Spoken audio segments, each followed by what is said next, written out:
Well, welcome back to the Newsman Weekly. Joining us now, as promised, are members of Mansfield City Council, Cheryl Meier and David Falquette. Good morning to both of you. Thanks for coming in today, and thanks for getting up so damn early. Thanks for having us, Carl. Glad to be here, Carl. Now, for those who may not know, Cheryl and David are two of the most seasoned members of Mansfield City Council. Yeah, there's been a little bit of turnover over the last several years, but David, you correct me if I'm wrong, but you've had 3 different seats on council in the last 9 years. That's correct. Elected to represent the 1st Ward back in 2017. Got appointed to an at-large seat in 2020 to fill an unexpired term. And then council president in 2021 to fill another unexpired term, which I believe both those terms were Cliff Mears. That's correct. As he kept bouncing around, making his way across the street to the county building. Dave's a Republican. He chose to go back to an at-large seat and was elected in 2023. Cheryl is a Democrat, made her first run for elected office, I believe, in 2019. That's correct, yes. She won the 2nd Ward seat that had been held by Republicans since Jesus left the old country in a canoe. I think that's also correct. She was unopposed for re-election to that same seat in 2023. So let's dive in. A lot of these questions are for both of you, so take turns in answering first if you would. But Cheryl, we'll start with you. When you think about City Council and its role in Mansfield's government, what do you believe is the most important role for a member of City Council? To listen and communicate with the public. I believe that it's our responsibility to be in touch with what our constituents are looking for and what's important to them. And do you often hear from folks in the 2nd Ward and even outside the 2nd Ward, just people who know you and know your role, and they often tell you what they think is important? I absolutely do. In the grocery store and, on the street corner and wherever I happen to be, yes. And that's what we want, though. We want people to show up to council. It's so important because if we don't hear from folks, we are only going by the information that we have available to us from the administration, and it's important to hear what the community thinks. All right, David, same question for you. Most important role, in your opinion, of being on City Council? That I would agree with Cheryl. I mean, it is important to know what the constituents are looking for. Certainly people do call, email, meet me on the street with commentary. It's not all the time. I mean, I think a lot of people are scared to get on council because they think their phone's going to ring off the hook till 10 o'clock every night.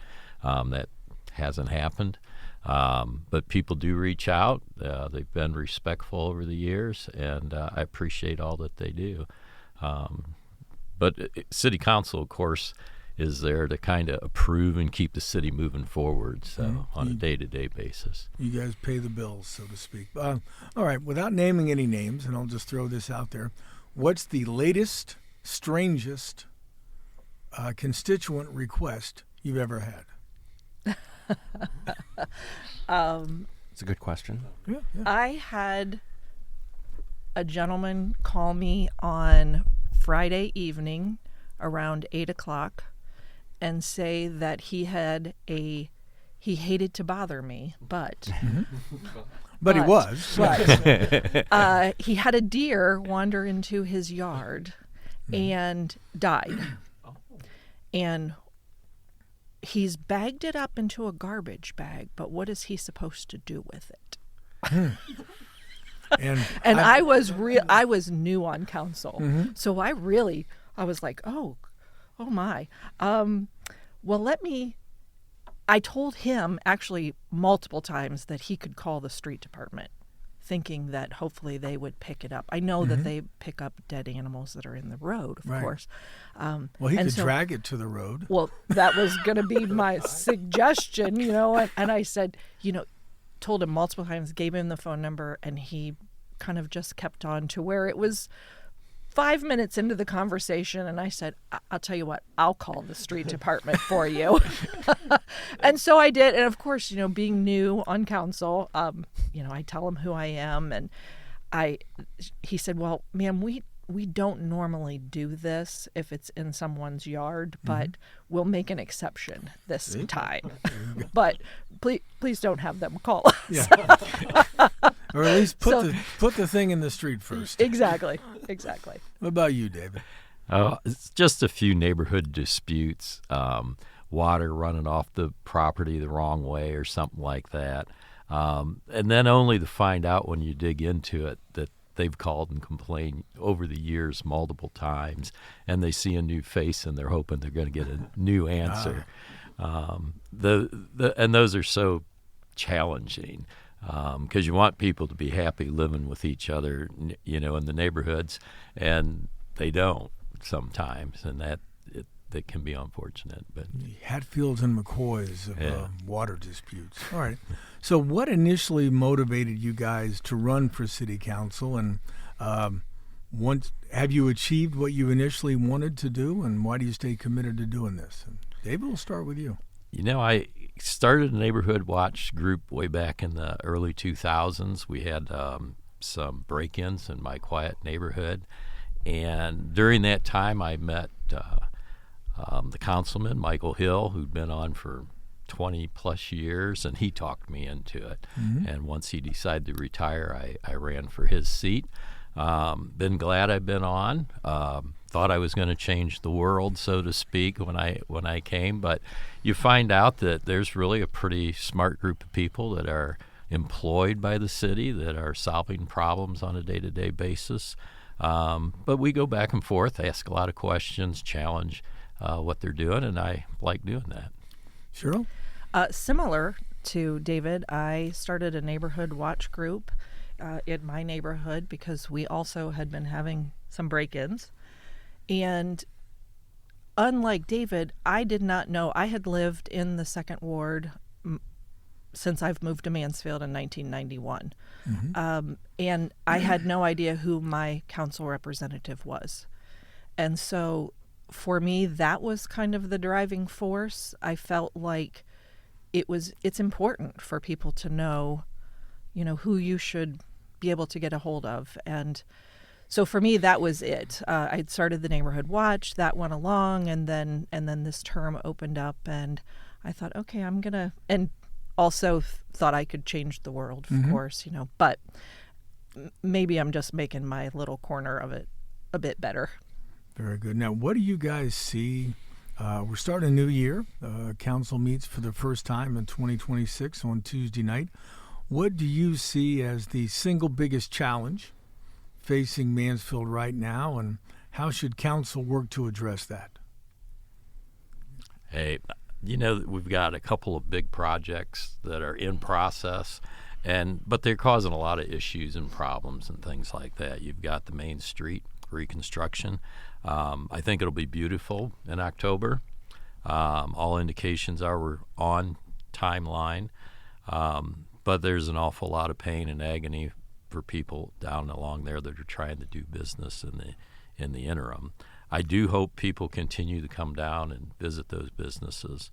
Of course, the Miracle Mile, we've got that issue out there. Hopefully this plan comes together. The state of Ohio comes through with $1 million for tearing the place down and getting it back to a greener space, and then we can do something with it.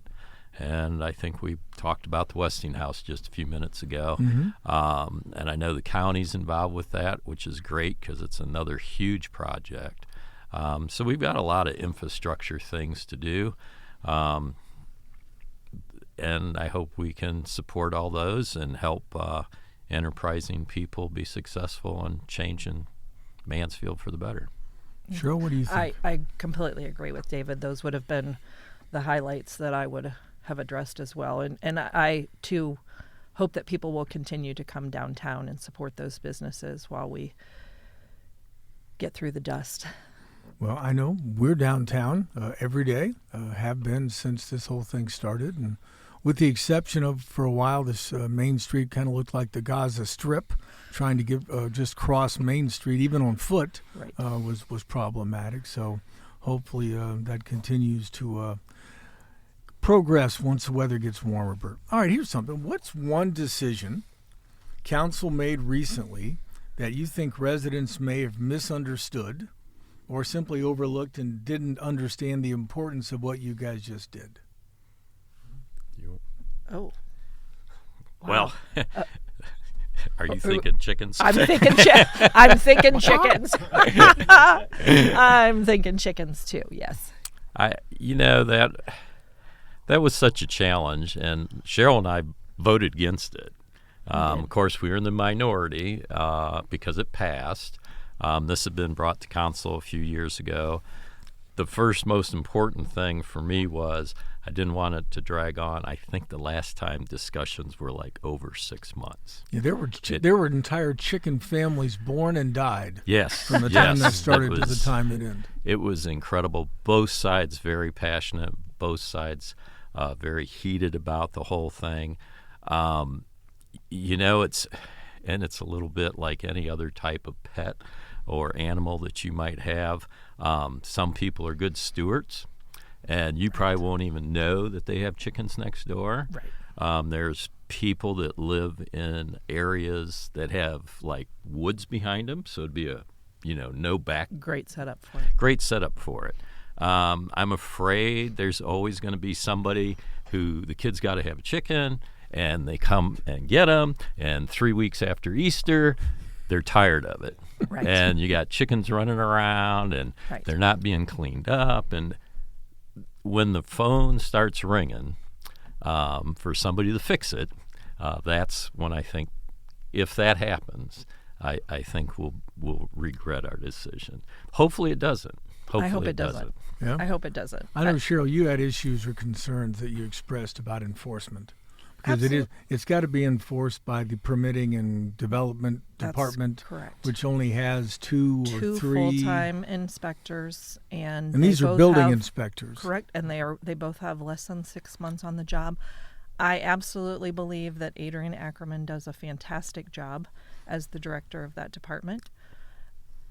But you can only do so much with 4 hands, and you can only get to so many calls and complaints and problems. So that is my biggest concern. Yeah. I followed,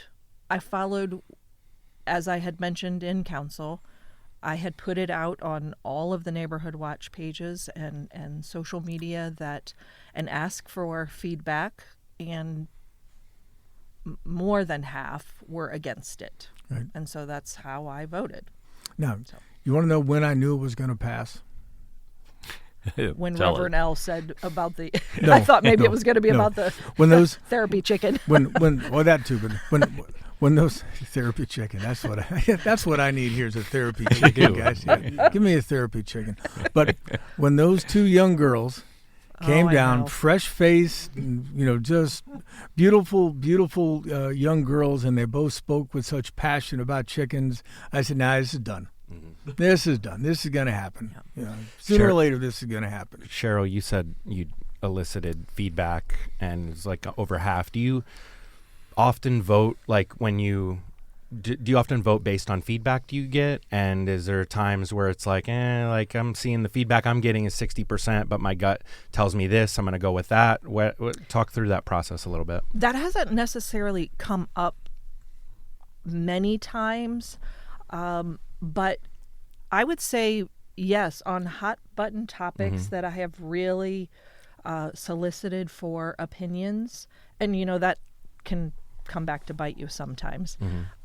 But yes, I would say I do vote with what my the majority of my constituents tell me.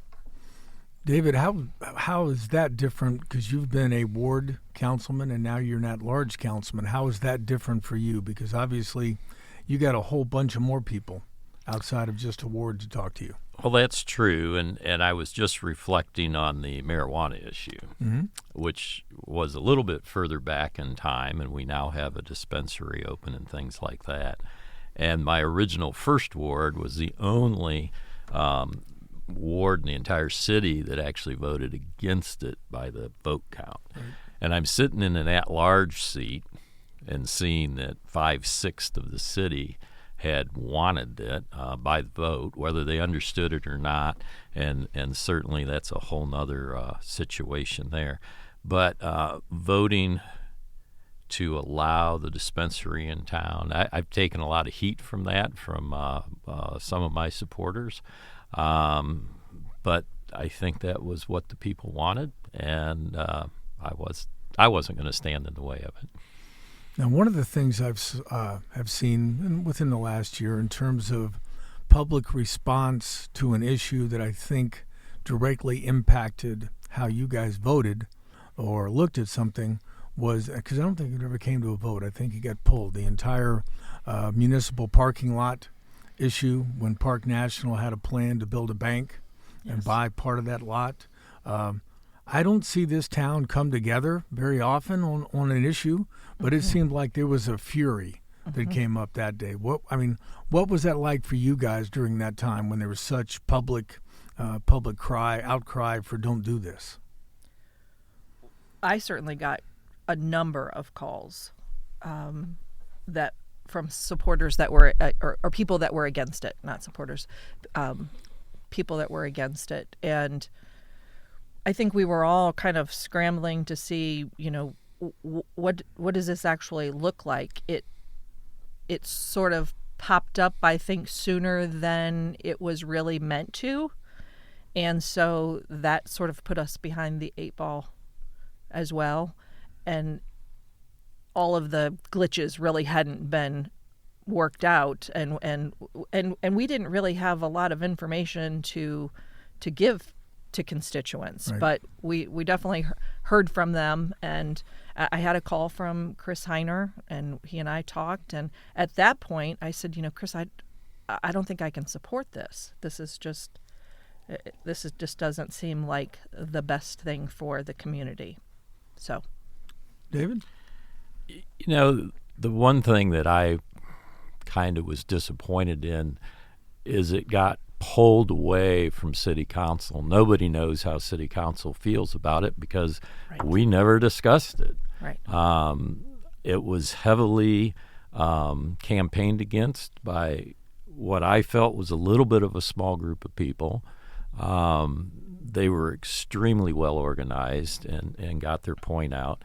But I do think the community at large saw the same thing they did. They weren't feeling it. They were looking for something more nightlife-y maybe, or something that was more family oriented. Retail, restaurant, anything but a bank. And I just think that I feel bad for the mayor because she was well aware that those parking spaces needed to be offset. She was working on some things. And in this business, you start to find people that are wanting to do that don't want their name in the paper. It's easier to negotiate with them if they don't think they have a super hot piece of property. And so a lot of things just went west really fast. It was unfortunate. There was other offers that she had tried to make over this whole negotiation of other locations, and the bank was very set on that location. And I think a lot of people will. I think if that property ever is developed, it's going to be a hot topic, and it's going to be a high value area. Right.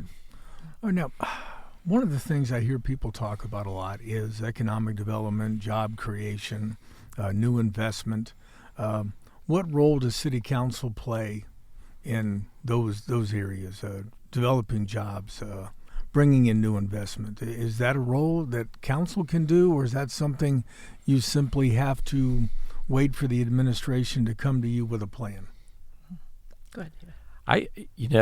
Certainly a lot of things come to council for approval, but the individuals that want to do something, they're looking at everything council does.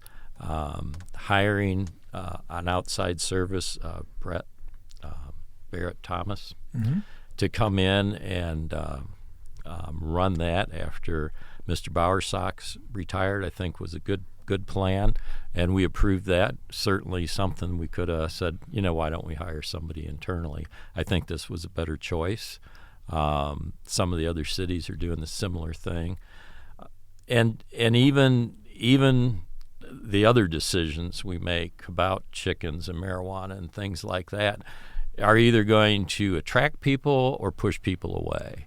And so there's a lot more. City Council isn't directly saying, hey, Carl, why don't you start up a new business and we can't really throw money at you. We have not really a lot of money to do that, but we could pave the way to help make things go a little easier or smoother for somebody. And you got to balance that against the other constituents and the neighbors and all that. Yeah, I agree with that. We assist more than taking point on bringing business to town.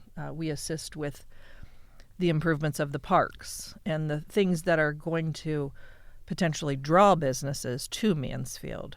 That's what our role.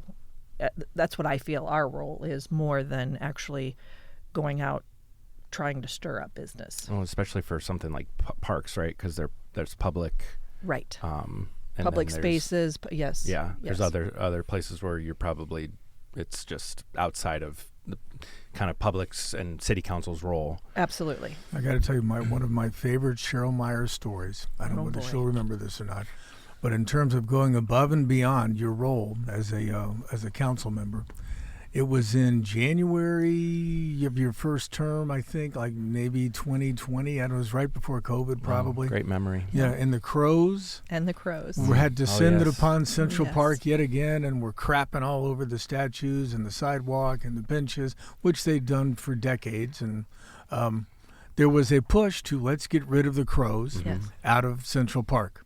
So at that time, Mark Abrams was the parks director, and I joined he and Cheryl Yes. in about 0-degree weather. Bitter cold. Bitter weather.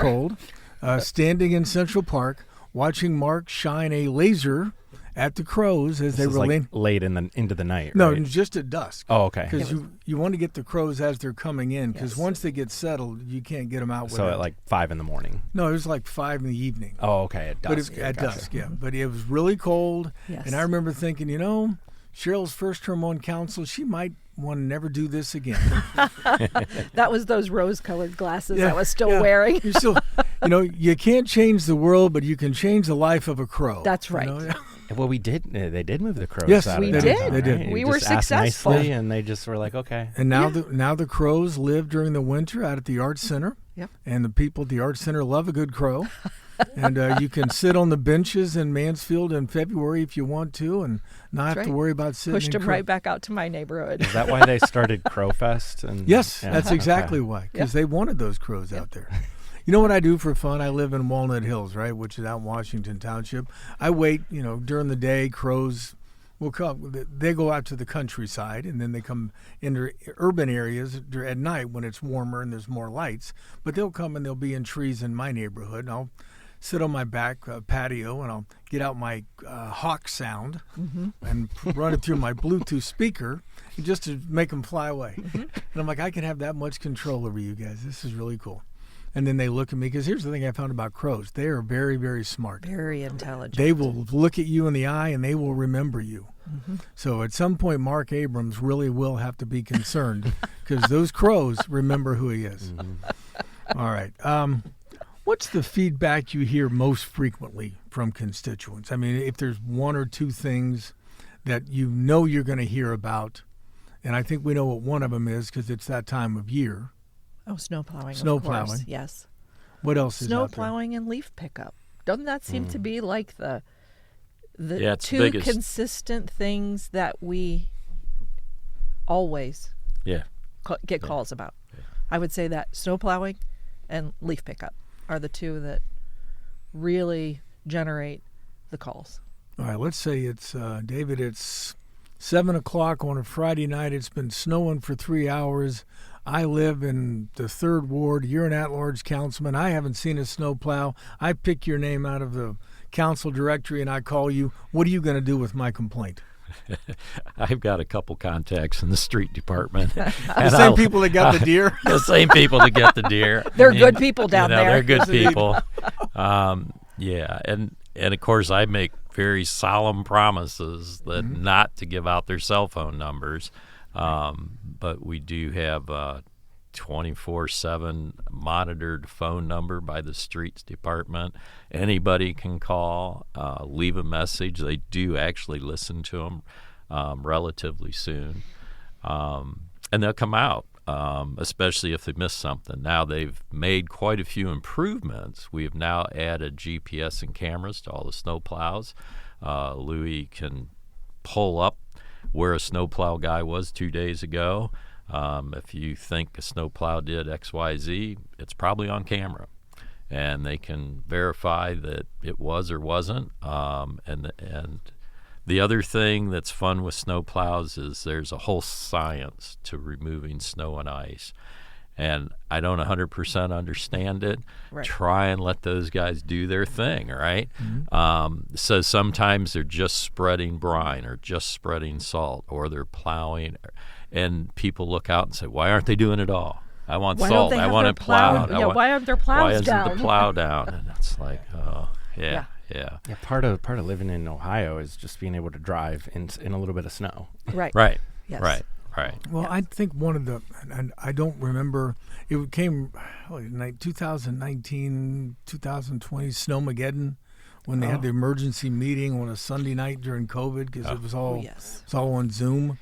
I think one of the things that came out of that, and I don't remember who suggested it, but I remember thinking that's a really smart idea, is contracting with ODOT Yes. to take care of To US take care of 30 30. through the city, because it would take 6 city plows nonstop to clear off US 30. When ODOT, it made no sense to me, because if you're ODOT, you're plowing up to the city limits on 30, Yes. lifting the blade, Yes. going to the other side of the city and putting it down. Yes. Because that's the city's, and it is the city's responsibility. But the amount of money that the city is paying for it, I mean, it's minimal compared to how much it's benefited residents Correct.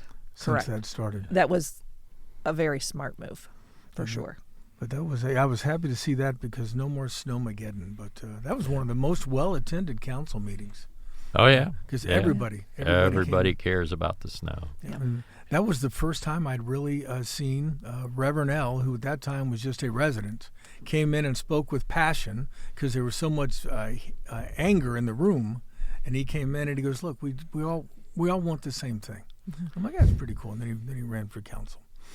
All right, city services or departments that you believe deserve more attention or more resources than they currently get. Which one do you want to pick? Because I almost every department could use a couple more hands. I mean, we talked about codes and permitting a while back. Yes. They'd love to have 2 more full-time inspectors. Safety services. Safety services, they'd like to have a lot. They'd always like to have a few more hands. You could add them all over the place. Streets, everybody could use 10 more employees. I don't think there's a department with under 40 people that wouldn't say, I can take 10. Yes. There's no way that we currently have the funding to cover that, and we will have that challenge when we get all these jobs and bring more people back into the city, as we once were 20,000 or so larger. But we'll have to deal with it at that time. Do you have a specific department you would? Not specific. I think that's true. I think every department would be certainly happy with a couple more hands in their office. But if you could wave a magic wand and hire 3 people, where would you put them? Oh gosh. I'd put 1 or 2 in codes and in the codes permitting. office. Okay. That would probably be my first place, and Yes. then I don't know, somewhere between safety services for the remainder. Yeah.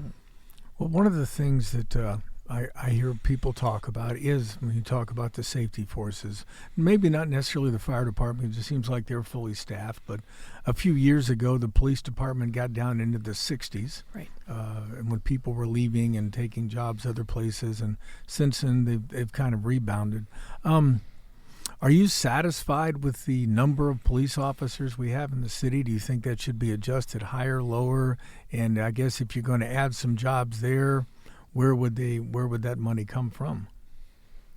Well, that's always the problem, isn't it? Where's the money coming from? Right. Right.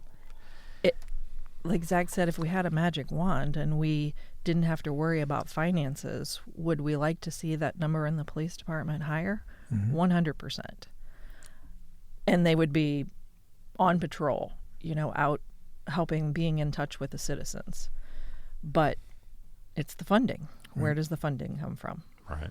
Now, both of those, and this is one of those things, it's up to the administration to negotiate it, but at some point this year, hopefully this year, you'll be voting on new contracts for those safety forces, both the firefighters union and the police unions.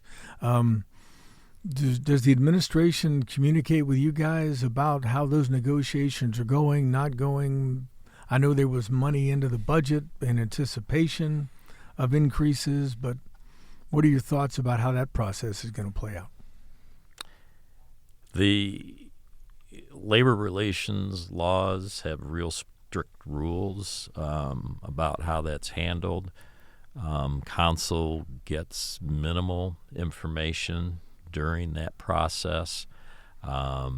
Maybe somebody will say something about a particular sticking point that they're working on, but that's close. It's never discussed in detail. It's never discussed in detail. And then when it comes to council, a lot like several things we do, the budget and different things like that, it's a digital decision.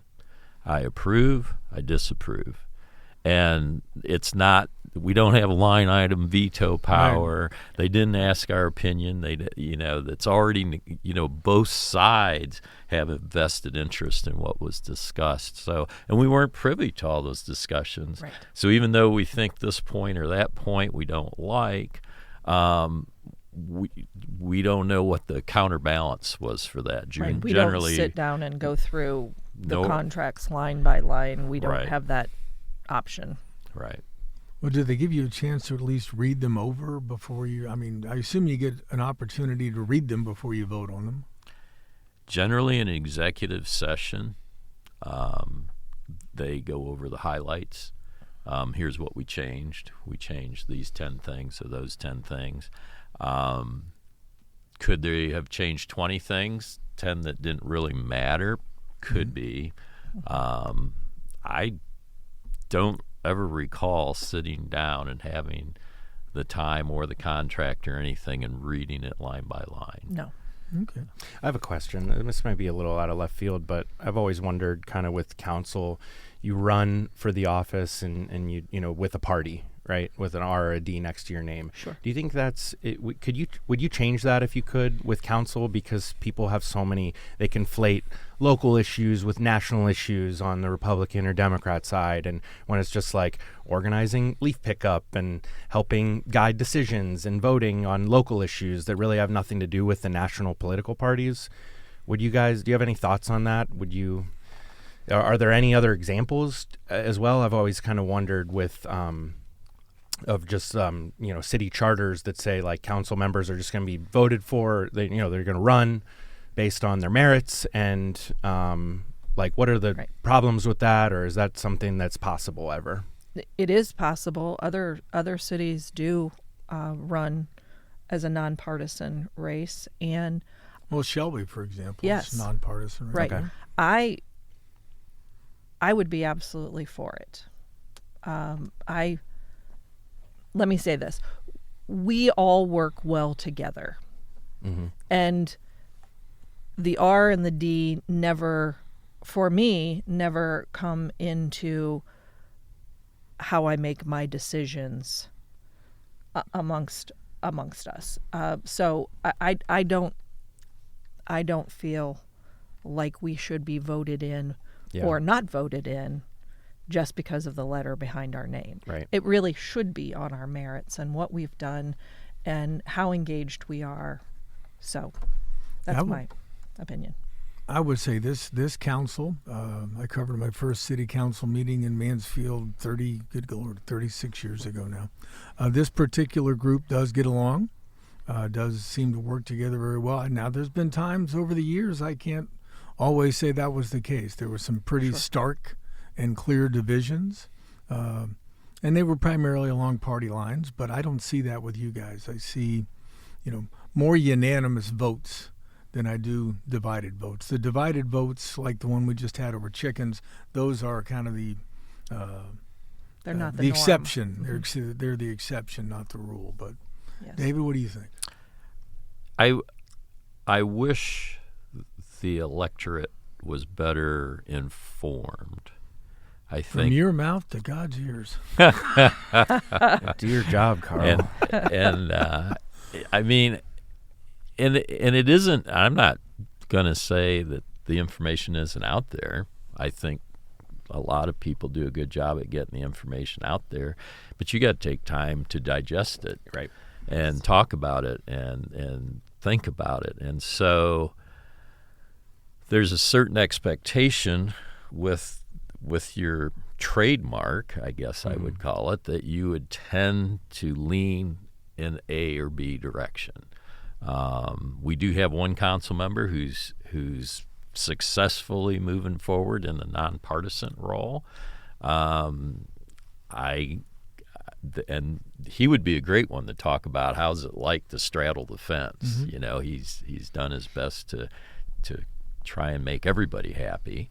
He's going to be sworn in. He was going to be sworn in Tuesday night by a Democrat judge and a Republican county commissioner. Yes. So there you have it. So so there, I see some advantage to it. I see certainly a lot of the villages and townships and things that are running nonpartisan the entire ticket. It's interesting. There's like in Lexington, I believe, and probably other places, they literally could have next door neighbors on the entire council.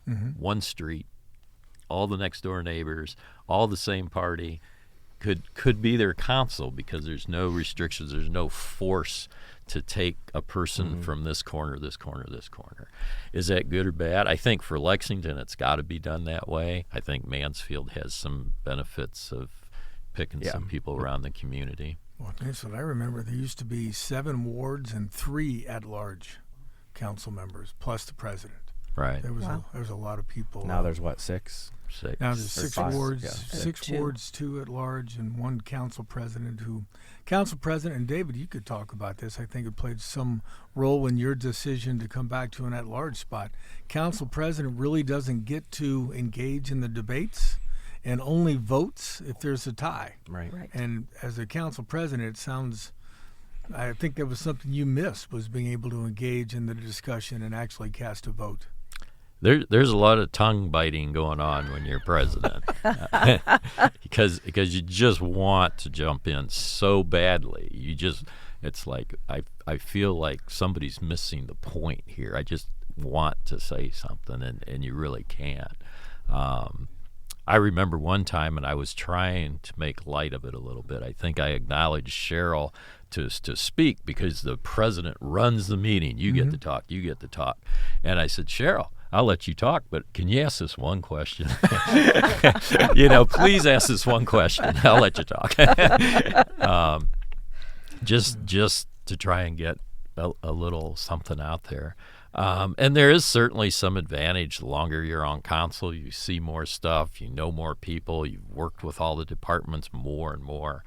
So it's a little bit easier to go down through things. I think, and maybe I'm getting off topic of your question a little bit, but we have moved things through rather rapidly sometimes. We're online now.